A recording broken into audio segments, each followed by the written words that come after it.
All right, thank you. Hello, dobry день, друзі. I'm glad everybody's here. Very excited to be in Kiev again. This time is my first time at RubyC, and we're going to talk a little bit about the year of JRuby. I think 2018 is going to be an important year for us, and hopefully you'll agree with me by the end. I am Charles Nutter, Charlie to my friends. You can all call me Charlie, that's fine. There's my contact information. Feel free to email or tweet me or whatever else if you have any questions. I am a JVM language guy at Red Hat. Have been at Red Hat for about 5 years now, and working specifically on JRuby and improving the JVM, improving the platform for other languages. I've been working on Java-related stuff for about 20 years now, and more than half of that I've been actually working on JRuby full-time, so it's been quite an exciting trip for me. I want to do a shout out to my buddy Tom, who about 2 hours ago gave a very similar presentation at RubyC-2018 in Japan.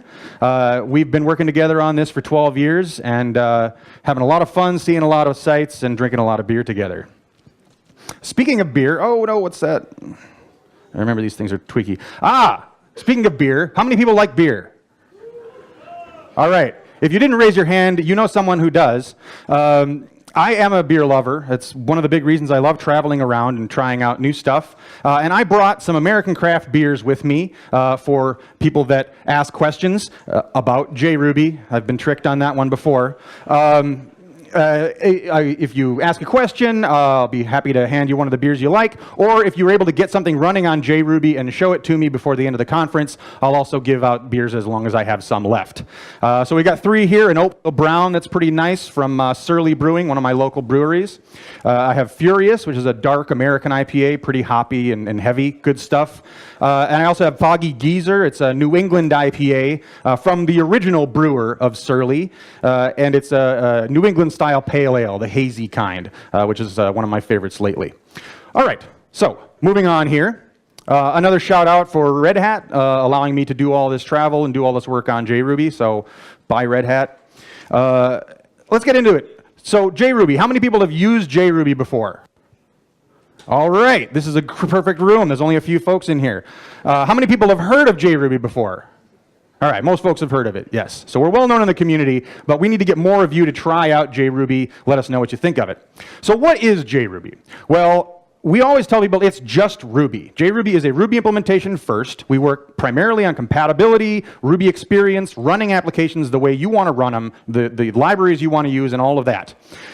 Very recently, we managed to get a release out, and we're now finally Ruby 2.5 compatible, so we're caught up again on compatibility. We support pretty much all the pure Ruby gems should work. If they don't, definitely let us know. We don't support the C extensions that CRuby uses, but usually there is a JRuby version of it or an alternative library that you can use. And like I say, we want to be a Ruby implementation first. But we are also a JVM language, which means we have access to all of the libraries on the Java platform in Java, Clojure, Scala, whatever other languages you want to use. It's all there for you to call from Ruby. And we get the access to the JVM. So we get the best garbage collectors in the world, the best just-in-time compilers in the world. All of that, just by running JRuby, you get that as well. So, like I say, it's primarily Ruby first. JRuby 9.2 was released just last week with Ruby 2.5 compatibility. We're very excited to have that done after a couple of years of work. There are a few little things we haven't finished. You may or may not notice them. If there's something specific that we didn't get finished in Ruby 2.5, let us know and we'll prioritize it. Our primary focus with JRuby always is on compatibility. We work to be compatible first. The exciting thing about being caught up on compatibility and Ruby 2.5 now is that we can spend a little more time working on performance. And I'm going to show some exciting work going on there. All right, let's talk about compatibility here. So Ruby 9.2, it's 2.5 compatible, of course. One of the bigger fixes that we made is that multi-byte or non-ASCII symbols and IDs and method names and whatnot now work properly. We had some issues in the past where there'd be errors. This was a big piece of work to get this fixed. We've done some optimizations for keyword arguments. There's a lot more to do on that, but they should run significantly faster now. And in most things that I measure, we are well above CRuby for performance on keyword arguments.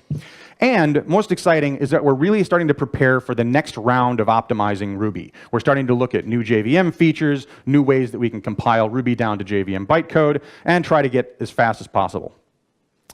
So how do we do all this work? Well, so the thing that we usually track in the Ruby, the CRuby project is their news file. They've been pretty good over the years about adding new features here. So essentially what we do is we take this and we turn it into a checklist, and then we just go down the checklist, make sure we've implemented everything.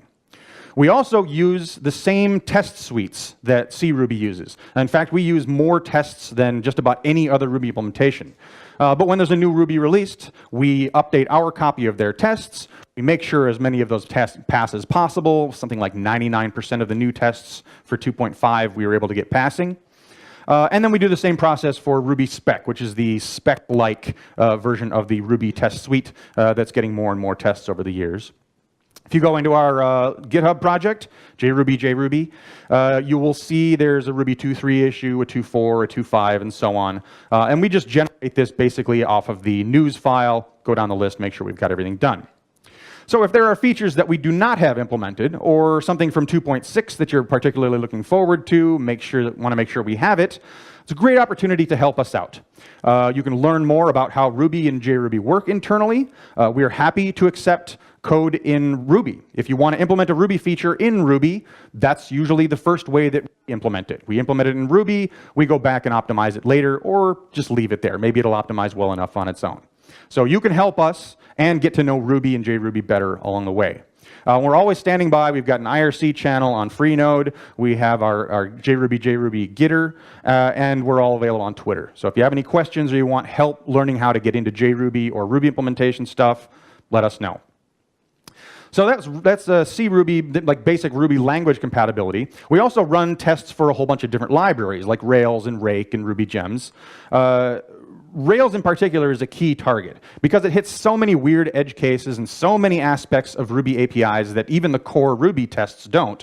We use that as another canary in a coal mine, another test to make sure that we're implementing Ruby properly. Because if you can't run Rails, you're not Ruby. That's the truth of it. All right. So that's compatibility. Hopefully I've impressed on you that we hold this very high, as a high priority, and we really work hard. So if you try to run something on JRuby and it doesn't seem like it's working right, it's probably our fault. Talk to us first, and we will see if we can fix it or help you figure out what the problem is. All right. Now, getting on to some more exciting content here, we'll talk a little bit about performance in JRuby. So the JRuby architecture is like a lot of other VMs that have a JIT. It's called a mixed mode runtime. So when you start up a program in JRuby, generally it runs in our interpreter for a while. The interpreter gathers information about what methods are being called, what type of objects you're using, and so on. And then later on, when it looks like a particular method, a particular piece of code is really getting hit hard, then we just in time compile it down to JVM bytecode. The JVM then does a similar process. It interprets the bytecode for a little while and eventually turns it into fast native code. So in this way, JRuby was actually the first native JIT for Ruby. We had the JIT to JVM bytecode was done in about 2007, 2008 or so. So for over a decade, we have had a native JIT for Ruby. And now we're really starting to see some performance improvements come out of the latest JVMs too. Like I say here, we have a heavy dependence on the JVM to optimize stuff well. We've been pushing on the JVM guys to optimize things, add the right features for us that we need to make Ruby run well, and they're really starting to pick up steam on this now. They've recognized that dynamic languages like Ruby are important targets, and the newer JVM JITs are really doing a good job for us, as I'll show here. Here is a more graphic representation of how JRuby works. We have our interpreter at the top and our bytecode JIT.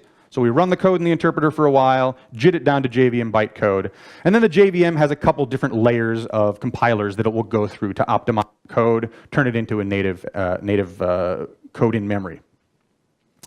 So this section I'm going to be talking mostly about a few little micro benchmarks.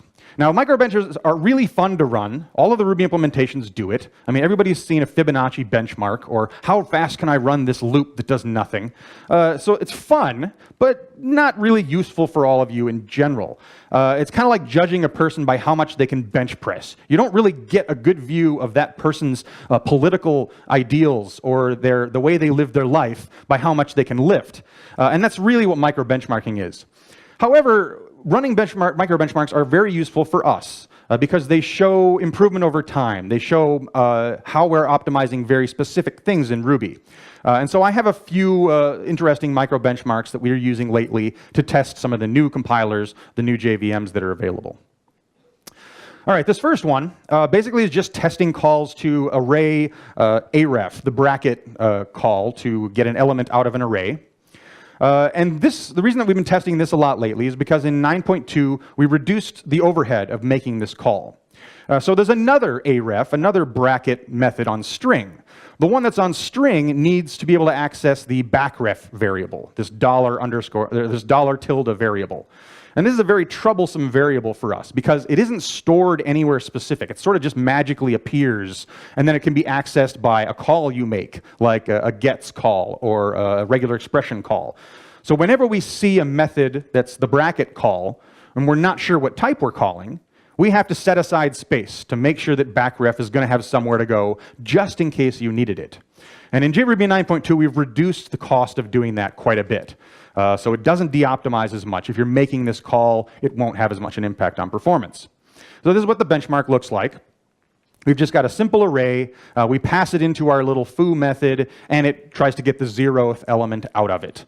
And then we just do that in a hot loop really fast and see how much overhead it is, see how many of those calls we can make. So this is in iterations per second. JRuby 9.1, doing pretty well. I don't have numbers to compare with CRuby on this particular one, but still faster than CRuby, just not as fast as we'd like. JRuby 9.2, make our optimizations, improving a little bit. So this is a kind of a first step, fixing things at the JRuby level, finding better ways to optimize before we hand it off to the JVM. So I mentioned that we've been pushing on the JVM guys for years to add more dynamic language features, more optimizations for dynamic languages. And InvokeDynamic is a big part of that. This is a feature added in Java 7, which is released in 2011 or so, I think, 2010, something like that. We worked very closely with the core JVM engineers. At the time, we were actually working at Sun Microsystems, so we sat down with those JVM guys, made sure that everything we need to do in JRuby is optimizing well and running well with InvokeDynamic. And over the years, they've continued to use JRuby as a performance test case for InvokeDynamic on the JVM. We hit it very hard, they keep optimizing it, we keep hitting it harder and pushing them to do more. And the flag, if you want to turn this on, -x compile.InvokeDynamic. This may be a default soon. The reason it isn't right now is it slows down startup a little bit and takes a little bit longer to warm up your application. But peak performance will definitely be faster for almost everything that we do.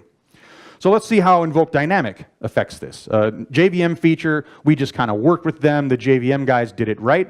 So we've got our original numbers with just regular JRuby. InvokeDynamic bumps it up quite a bit. So here we're seeing 2.5 times as fast on JRuby 9.1, close to 3 times faster with JRuby 9.2. Obviously doing a lot of work here for us, optimizing things well. So the third thing I wanted to mention about the JVM, there's actually a new JIT for the JVM that's becoming very popular. It's getting stabilized and starting to optimize things really well. It's called Graal.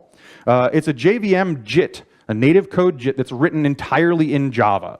The benefit of this is that it's much easier to manage. It's in a nice object-oriented language. It's on a managed runtime, so there's not a lot of memory management that you have to do. But it also means that it's easier to hack. So lots of people are contributing to this JIT compiler, making it better, and we can actually tweak this JIT compiler from JRuby and tell it how to optimize Ruby code better. We're looking into different ways to do that, but I wanted to show some numbers here about how much of an improvement it makes for some of these benchmarks. So there we've got our regular, just straight up JRuby on JDK10. We've got our JRuby with InvokeDynamic, and then we have our big numbers from running with Graal. And all this requires is for you to use JDK10, pass a couple flags at the command line, and you get this kind of performance boost on certain things that it optimizes well. That's pretty exciting. All right, let's move on to a different benchmark. Starting to get a little bit more practical here, a numeric algorithm. So the bench Mandelbrot will generate a fractal, a text fractal at the command line. Just sort of scrolls by. It's cute and, I don't know, useful, maybe not, but It's a little bit more practical. It represents something that you might have in an application. You might have some numeric work that you need to do, and you don't want to call out to a C library or something else to do it. So this is a good test for numeric algorithm performance. Heavy reliance on the JVM to optimize this stuff. We churn through a lot of numeric objects. Every time you have a new fixed num object or a new integer, that's going to be an object in the JVM. And Graal does an especially good job of getting rid of all those objects, getting rid of that overhead, and bringing it down more to like native performance for numeric stuff. All right, so here's the benchmark. I'm not going to expect you to read through all of this, obviously. The interesting bit here down at the bottom, we do a little bit of a warm-up loop. I originally did this just to try and speed it up for JRuby's new JIT that they've got in 2.6, which didn't really seem to help. And then for 20 times, we'll just run this Mandelbrot requesting 2,000 and see how much time it takes.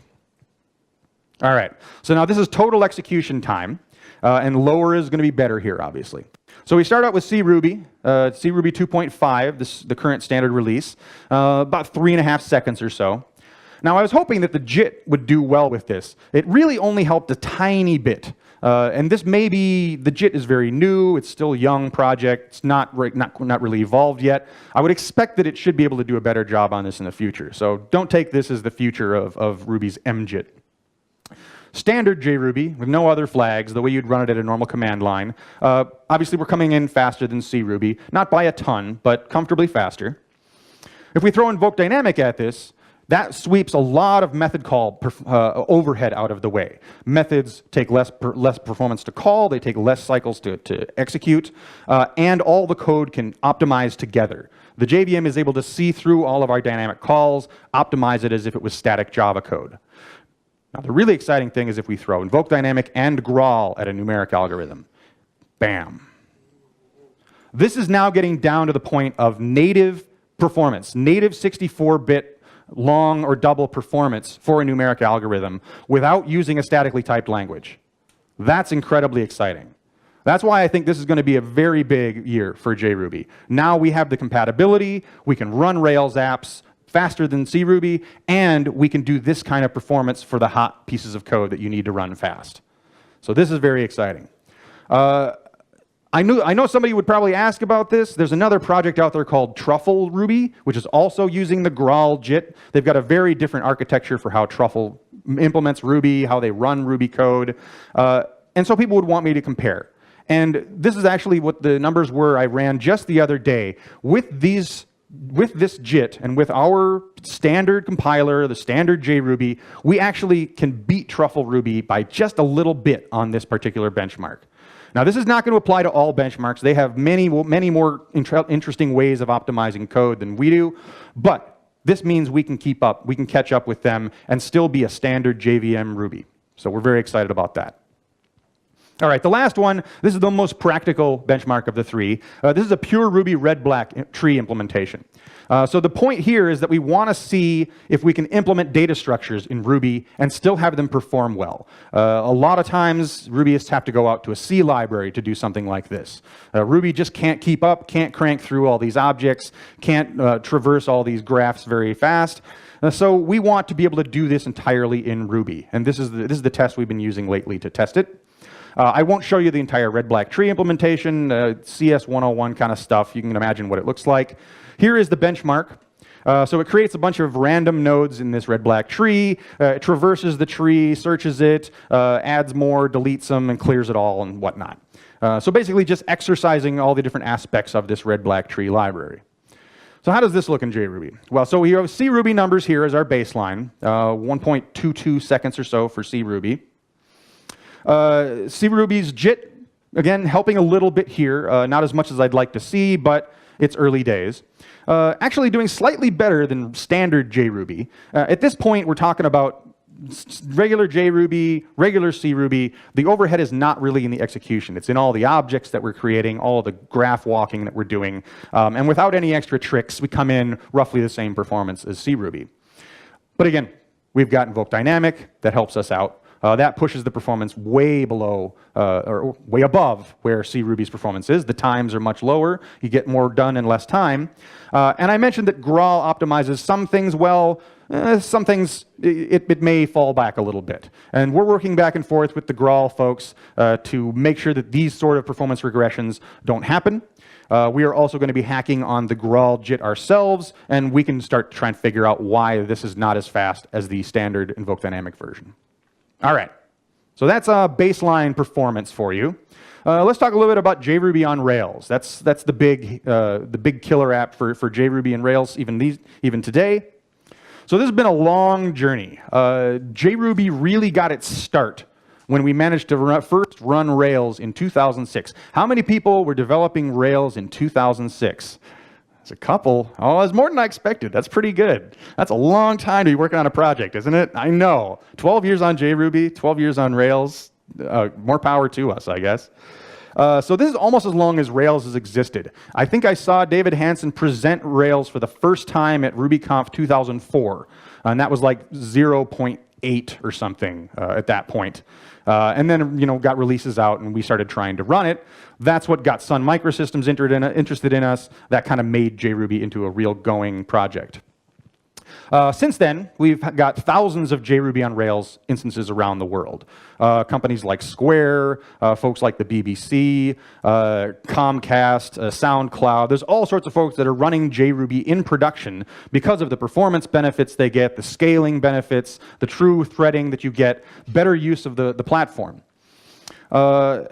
We have kind of fallen behind a little bit here. Admittedly, working on Ruby compatibility takes a lot of time and effort, so we fell back a little bit. We didn't support Rails 5 for about a year or so, and Active Record evolved quite a bit during that time, so it's taken us a little bit to catch up. But I think we're pretty much caught up at this point.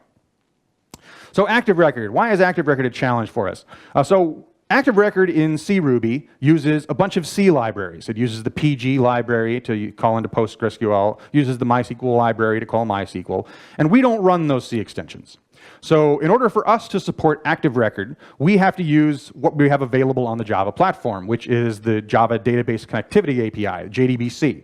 So we have Active Record JDBC, where they have Active Record, MySQL, SQLite, and so on. So there's benefits to this. When you install an Active Record adapter for JRuby, there's no C code, there's no compiling, there's no making sure you have headers in the right place or C flags set or Postgres in the path. All of the libraries, all the drivers come down, they run on top of the JVM just like we do, and even better, they optimize and inline with us. So the performance that you get for the Ruby code will extend to calls you make into Java code, and the whole thing optimizes together. So lots of benefits to the way that we do this. I mentioned we fell behind, so we kind of rebooted this. The original way that we did Active Record JDBC was we had one release, we had our own version number, and it supported Rails versions going back like 4 years.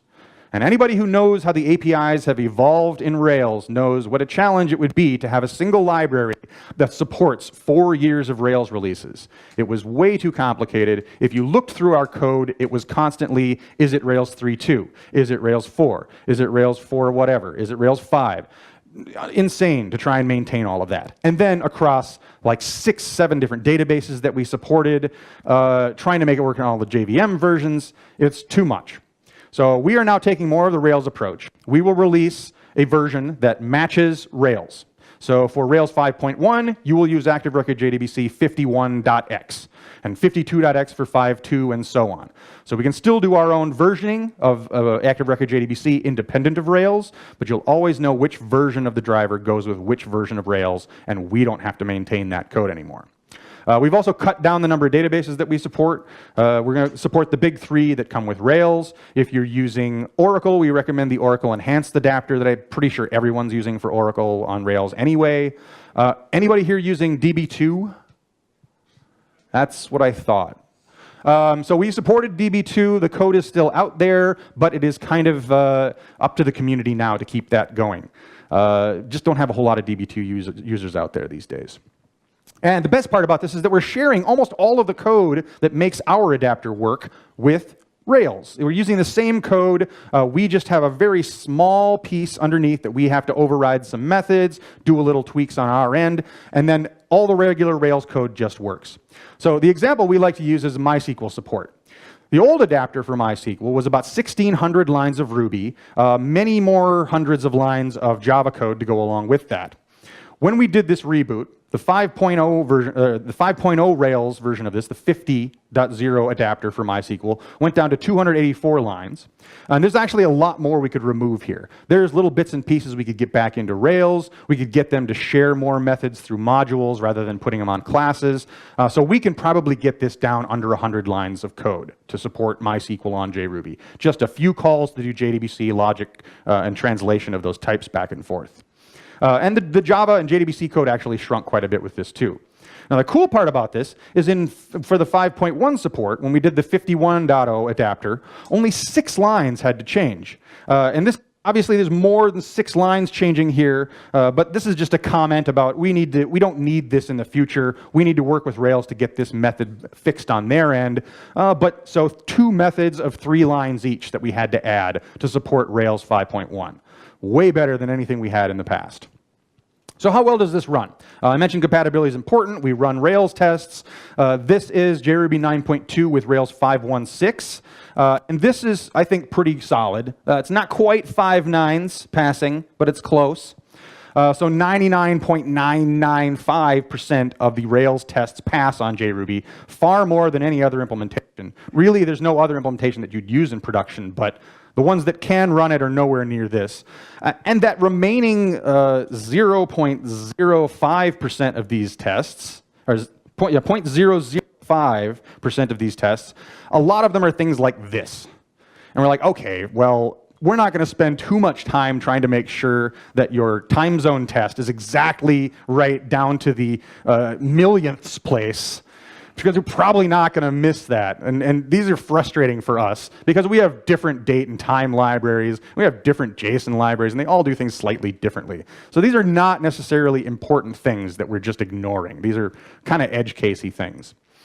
Rails 5.2, hopefully most folks are starting to move on to Rails 5.2 as well. For some reason, we couldn't get the action cable tests to run right now. We don't expect them to be a whole lot different. But the numbers are fairly similar across the board here. Most of the tests are passing, still in the 5 nines range, 4 nines range of passing. Railties here, you can tell they don't run Rails tests on JRuby because they're using fork in those tests, and JRuby does not support fork. So that is kind of an unfortunate one. But we'll get back to them. We'll keep Rails honest. And our goal, now that Active Record JDBC has been rebooted, now that we're sharing almost all the code with Rails, we want to put Active Record JDBC in the Rails repository, work with them to maintain it, and it'll be released in lockstep in the future. So that's the goal at this point. All right, so general status for Rails 5.2. Like I say, tests are running well, looking pretty good. I've done a bunch of tests with scaffolded apps, at least on the SQLite driver. They work just fine. MySQL and PostgreSQL, we don't have our 5.2 adapters out just yet, but we're going to get to that after we're done with our conference tour here. So now more interesting, let's talk about the performance of JRuby on Rails. Rails apps really live and die by the performance of Active Record. If you have a slow Rails app, it's probably Active Record doing it. A lot of folks actually have moved off of Active Record because of the performance impact that it can sometimes have. And definitely the largest consumer of cycles in a typical Rails application, unless you have a rather unusual application, I think. So I did some create, read, and update measurements. If you're having problems deleting records really fast, come and talk to me. I think we'll probably be able to handle that too. This is JRuby 2.5.1 versus JRuby 9.2, and also on JDK 10 with all of our tricks thrown in there if possible. Okay, so Active Record create operations per second. Here we have, this is the numbers are in operations per second, so higher is better. Doing pretty solid here, JRuby versus, this is the one case where we're not faster than JRuby yet. This is probably because of the extra translation that we have to do with JDBC. We have to do a lot of back and forth with Java strings and Java JDBC types, but we're definitely in the ballpark for creates. And this is a high priority for us to fix. We've only just started benchmarking Active Record JDBC again recently, and we know there's a lot more room for improvement here. Now from here, it looks pretty good though. If we throw InvokeDynamic into the mix, we're looking much faster on find operations. So this is just a simple find of an ID. Basically just go get this record and put it into a model, put it into an object for us.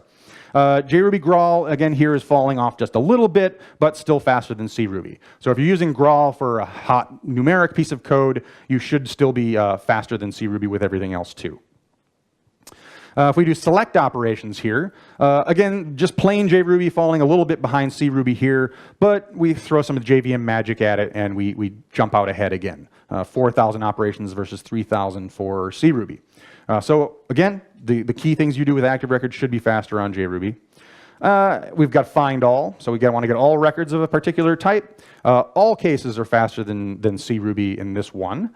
And here, for whatever reason, Graal is now faster again. I don't know. There's certain methods that it may not be optimizing well, little tricks inside their compiler that they haven't pulled over from the old JITs. We'll work with them and make sure that all of these numbers are as fast as they possibly can be. And then the last one here, the updates.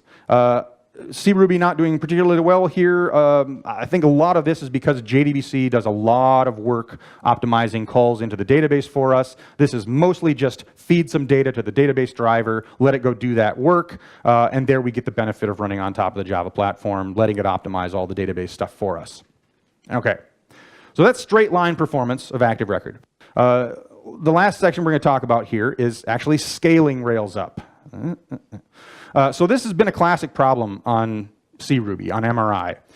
Whole companies have been formed just because of this problem, trying to scale Rails applications up, make it run in production, deploy your end Ruby instances. It's really still kind of a mess the way that it has to be done.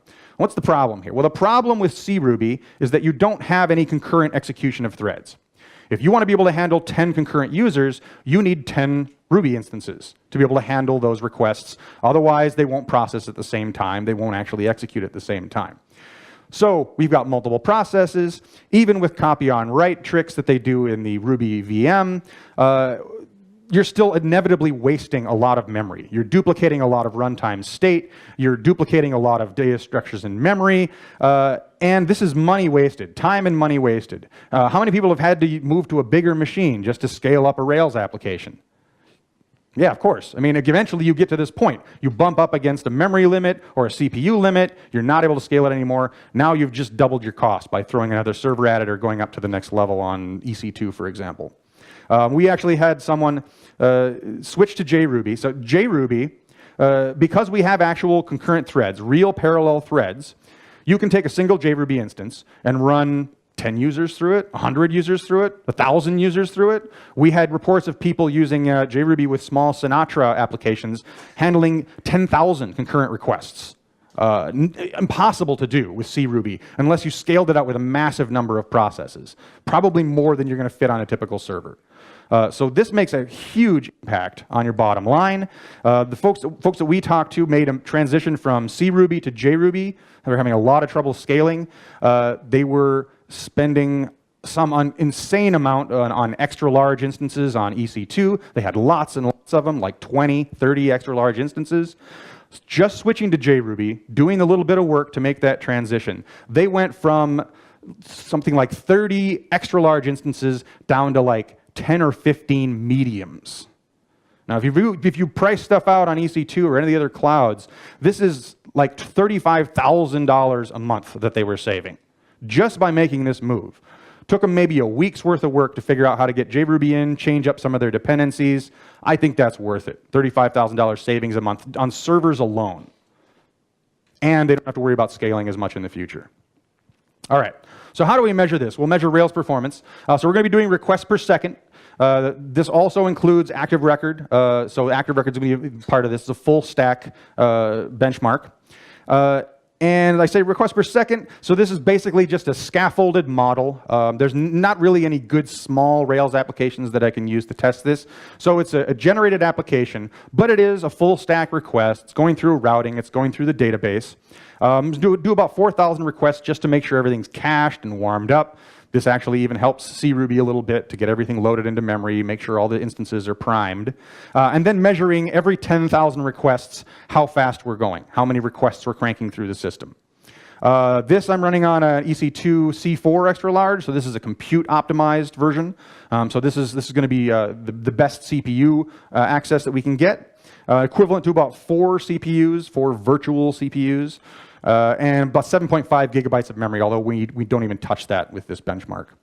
And benchmark, database, and application are all on the same instance, so definitely not scientific, but I think it's representative of our performance of Rails. All right. So first of all, take a look at just a plain JRuby versus CRuby comparison here. So this is peak requests per second on this application.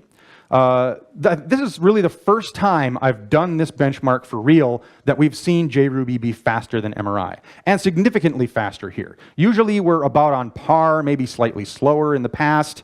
I think a lot of this is the reboot, the cleaning up of the active record JDBC, work that we've done on optimizing JRuby internally, and over the years we've gotten to know Ruby and Rails a lot better. Now I mentioned that there is a warm-up cost. So this is something we're working with the JVM folks to improve. So these curving numbers here are JRuby getting going.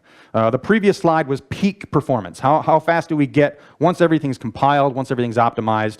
A lot of folks that put JRuby in production will have a script after they deploy that just throws requests at it, cranks it through a bunch of different operations and warms it up, then put it in production, it's ready to rock. You can see CRuby here starts out faster than us. But because they don't have any JIT, they don't have the same warm-up characteristics, they never get any faster than that. Whereas JRuby, I think the best numbers here are JRuby, InvokeDynamic, and JDK10. Yeah, Graal is towards the bottom there. We'll work with them to figure that out. But JRuby looking really solid on the high end. Throw JDK10, InvokeDynamic at your JRuby on Rails app. You will be beating CRuby on Rails application performance pretty much every time. So now a lot of folks always ask about memory. I mentioned that CRuby consumes a lot of memory, you need all these processes, you're wasting a lot of space. And now I have to admit, JRuby on the JVM, we've got a real generational garbage collector, we've got an optimizing runtime. We will use a lot more memory for a single instance. So if you're just running a single instance Rails application for your local beer brewing club or something like that, maybe you don't need JRuby. I'll totally admit that. JRuby is not the right tool for every job. But it starts to matter when you need to scale that application up. So when I was running this, just a simple scaffolded application, every CRuby instance was about 50 megabytes or so, 50 to 60 megabytes. So you talk 10 of those if you want to handle 10 concurrent requests. Well, now we're up in the 500 meg range where JRuby would be.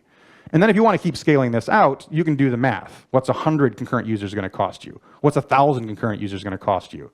It's going to be exactly the same in JRuby, to the limits of the machine or to the limits of how much you can do on concurrent threads. But generally, like a 500 or let's say a gigabyte JRuby process will handle all the concurrency you want to throw at it in one process. Much more efficient as far as memory use than CRuby in that case. And that's all because we've got the concurrent threads. So there you go. Now here's the big thing. Here's what for the first time at any conference anywhere, I get to say JRuby is the fastest way to run a Rails application. And if you find something that's not fast enough, it's not running faster than CRuby, you let us know, and we will sit down with you and figure out what's going on. So if you want to run your Rails apps as fast as possible and scale them well, JRuby is the way you want to do it. All right, let's wrap up here. So I mentioned the beer, and that's here for questions or for folks that want to try out JRuby. The Wi-Fi is not super great here. I actually have downloads of JDK10 for several platforms. If someone needs to grab that from me, of course, I've got JRuby available as well. Or you can go to the site and download it maybe on your own connection and don't burn up the Wi-Fi any more than it already is. So the flags I mentioned and a couple I didn't. JRuby-X compile InvokeDynamic will turn InvokeDynamic on, so you'll get that performance boost from dynamic language support in the JVM. Like I mentioned, this may start up or warm up a little bit slower. That curve might stretch a little bit. We also have a cache of fixed num objects in JRuby. Because on the JVM, as a dynamic language, we have to use a normal object for all these numbers, we cache a certain range so that at least byte values from minus 128 up to 256, signed or unsigned bytes, we're not going to create new objects for it. But this actually gets in the way of Graal optimizing numeric performance. It's trying to get rid of those objects, and then we've got more objects coming in from this side. It confuses how it optimizes numerics. Very often, turning off that fixed num cache will get better performance on Graal. And startup time, along with warm-up time, is one of our sore spots. JRuby definitely starts up slower than CRuby. We've got various projects we're working on to solve this issue. But for now, --dev, if you pass the JRuby, turns off all the optimizations, boots up as fast as possible. It'll cut about 50% off of your startup time. It's still going to be a little bit longer, a little bit more painful than running command line with CRuby, but it's getting there. I mentioned Graal. So if you pull JDK 10 down, it's already in there. It's locked away inside the experimental, scary experimental VM options. You must unlock the experimental options, and then you can turn this on. But that's about it. You pass these 3 flags to the JVM, and you'll be running JRuby on the Graal JIT. You can throw this into a Java opts environment variable, or pass them to the command line with -j. You can also use -j commands in like a JRuby RC if you want. You can also download this other project, which is the Graal VM. So this is a closed source version of Graal from Oracle that includes additional optimizations that you might pay for, but you never are. So they're going to get it. It'll be free eventually, but it's commercial right now. But you might want to try that out. Maybe you really love it. Maybe you want to pay Oracle some money for a VM. I'd be surprised. I don't want to pay him for a VM. But it has a little bit more optimization. You may see some interesting performance improvements, and then you can make your decisions from there. I will throw this in as a little disclaimer. If you're running on JDK 9 or 10, you will sometimes see these warnings pop up from the JVM. This is because in order to support all of the weird and wild Ruby features, sometimes we have to crack open core Java classes. We need to dig inside and get a real file descriptor out, or a real process ID, for example. You'll see these warnings pop up. They're harmless, other than being noise. It stops spraying these at you after a couple of them. It gives up on warning you about this. But we are going to deal with them. We'll have a future JRuby release that just tells the JVM, yes, we need to crack this open and crack that open. Don't warn anybody about it. So if you see this, don't worry about it. It's not a problem. I want to be a big thanks to all the folks around the world that are using JRuby. A lot of fun ones in here like NASA, BBC I mentioned, Visa has projects on it. The Puppet Labs folks use it. Who else is cool in here? Well, they're all cool. Travis used to run JRuby. I don't know if they have much JRuby left, but I'll leave them on there until they tell me to take it off. I mentioned Square. IBM, I think, had some server web framework thing they were doing with JRuby, because they got really mad that we had GPL code in there. So I don't know what they're doing, but we removed all the GPL code for them. One of the coolest ones that I remember hearing about, the Allen Telescope Array in California, one of the SETI project arrays looking for alien life, alien intelligence. Actually, last time I checked, it was orchestrated using JRuby. So like when they turn the telescopes to look for aliens, that's JRuby's like telling them to turn. It's calling into some library that tells them to turn. But you know, it's pretty cool though that JRuby is looking for extraterrestrial life. I never thought I'd be part of that. It's awesome. So try it out. Let me know how it goes. I'll be looking forward to questions and anybody that tries JRuby. And thank you very much. Thanks for your talk. I looked into JRuby about 1 year ago. Because we were trying to integrate with a about 20-year-old Java application, a big one that was doing lots of time processing, and we didn't want to replicate all that in Ruby and Rails. We had a modern Rails application. And I actually have 2 questions about that. One is, we were, when we ran our tests in development, we had a long startup time for JRuby. Is something there to help with that? Did I miss something? Well, I don't know if you knew about the --dev flag. That's the big one right now that can help with that. It would cut it in half at least. I know that the typical Rails development pattern is to make a change to a line of code, run your tests, make a change to a line of code, run your tests. That can get a little painful on JRuby. We do have a page on the wiki that talks about --dev and other tricks to improve startup. There are also features coming from the JVM that can compile JRuby native code ahead of time, can cache some of the information that loads when it boots up. All of these things are starting to come together now to really solve the startup problem. It's not quite there yet. --dev will get you pretty far, though. So you get it down to about half the time? Or about half of what it was, yeah. And you know how it was, so it goes from painful to half as painful. Okay. But it is a big improvement, and we're continuing to work on that. And the second question is, what is a architecture and a way of integrating that? This old Java application, we need to read and write data to it with a running Rails application. What's the deployment that would work? And Okay. So you had an existing server for the Java application. Yeah. So probably the easiest way to do that would be JRuby can be deployed as a standard Java web application. So if you have an application server, you can bundle up JRuby, all of the Ruby libraries, all of the bits and pieces for your Rails, for your application, or for whatever you want to deploy there, throw that into the same server as your Java app, connect up to it through local APIs, and then maybe provide like a remote API that you can call into from Rails. That'd probably be the cleanest way to keep them separate. You could also deploy the Rails app right alongside your Java web enterprise application, same container, and just have them talk back and forth directly. Okay, thanks a lot. Yeah, thanks. You want a beer? Sure, of course. What do you want? You want the American IPA? You're the expert. You recommend one. Do you like bitter beers or dark beers? That's kind of what I got. Here, I'll let you do this. Here, try one of these. I got a lot of these. That's a New England IPA. Hey, all right. Who else wants a beer? Next question. I'm beer allergic, so I don't want to have a beer. I have a question. Charlie, on the left. Over here, yes. Here we go. You can give it to a friend or something if you want. You want a beer? No. Couple small questions. Yes. Rails test you were running, they were on dedicated server or the shared one?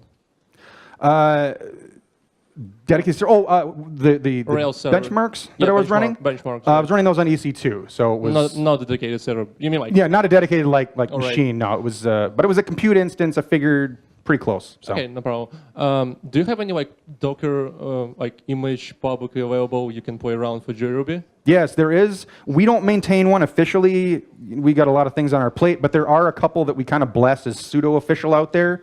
I think they've been updated to JRuby 9.2. Search around if you don't find it. I would like to make it official. It would be great, yeah. Yeah, I'd like to have an official JRuby blessed these one. flags are kind of scary for me. Yeah, I know. They're friends of ours, but nobody knows that, you know. So it'd be better if it was just JRuby's Docker. So I think we probably will do that. If anybody's really good with Docker and getting stuff out there, you can talk to me after, and maybe we can figure out how to do it. Okay. And the last small question: did you make any tests on Sidekick jobs? Because like these days we're running a lot of Sidekick jobs as well. Right. I did not, mostly because Mike has done great testing of JRuby on Sidekick, and he will happily say that JRuby runs Sidekick way faster than MRI. So it's definitely the way to go. Okay, cool. Thank you. Yep. Next question. Yeah, so my question was just, first of all, thank you for your talk.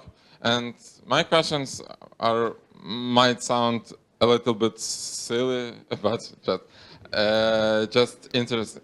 Is it possible to compile a Ruby code to JVM bytecode and then run compiled application? And does it make sense to do that?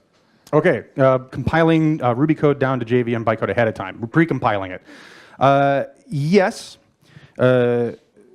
We have the feature. You can say JRuby C also ships with JRuby, and it will compile all the Ruby code, and it'll turn it into .class files. And through some various tricks, you can jar that up and run it as if it was actually a Java app. We've actually had people take JRuby, throw it into a Java jar file or a WAR file, and deploy it into production, and nobody ever knew they were using Ruby. It was a secret.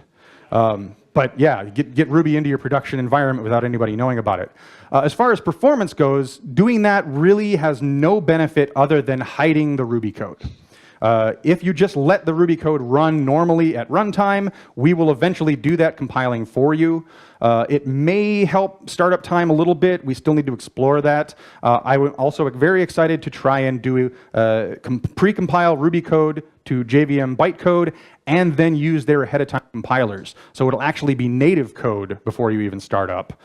Then we could have a native ahead-of-time compiler for CRuby. That might solve some of the startup time too. So yes, it can be done, but we're doing more improvements there. Yeah, and second question is, how is it hard to integrate with like other non-Ruby Java libraries?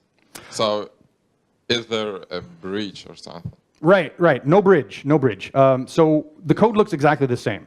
I didn't have any examples in here. I should have thrown at least one page of examples, but you would not know the code that you were calling into Java. You would do, like the only thing that would give away that it's Java, you would have in your class Java_import class name, and then it's just a Ruby class. You dot new it, you call methods on it. We even turn methods like get foo into just a foo attribute, or set foo is just foo equals. We do all those tricks to make it look just like Ruby. Cool. Okay, thank you. And last question, I think. Actually, I'll get you a beer in a minute. Actually, two hopefully quick questions. Okay. One, maybe can you recommend application server? What is the best to achieve the best performance in concurrent mode? So maybe we can consider Puma as maybe like an industry standard. Right. So what threaded mode or cluster mode is the best when we have multi-threading support? Right. Okay. So best server to run JRuby on. We pretty much recommend Puma. Especially since it kind of fits the Ruby way more to just have a little server that runs your Rails thing, and then you can front that with some other servers if you want to. So Puma we usually recommend. In the past, we have, there's another project at Red Hat called Torquebox, which is more of a full application container. Unfortunately, it's not being developed anymore, so write to Red Hat if you want to use that sort of thing. But Puma should work just fine. As far as what mode to run it in, just concurrent threads. No clustering is required. So set the number, is it config/puma.rb, just bump up the default number of threads or throw that environment variable at it. It should be good to go.